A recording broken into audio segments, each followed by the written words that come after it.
রাজধানীর যাত্রাবাড়ী এলাকা থেকে ৪,০০০ পিস ইয়াবা সহ এক মাদক কারবারিকে গ্রেফতার করেছে ডিএমপির ডিবি গুলশান বিভাগ।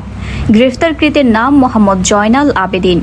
আজ শুক্রবার ২৭ জুন ২০২৫ সকাল আনুমানিক ৬টা ৫৫ ঘটিকায় যাত্রাবাড়ী থানাধীন মাতুয়াইল এলাকায় অভিযান পরিচালনা করে তাকে গ্রেফতার করে ডিবি গুলশান বিভাগের অবৈধ অস্ত্র উদ্ধার ও মাদক নিয়ন্ত্রণ টিম।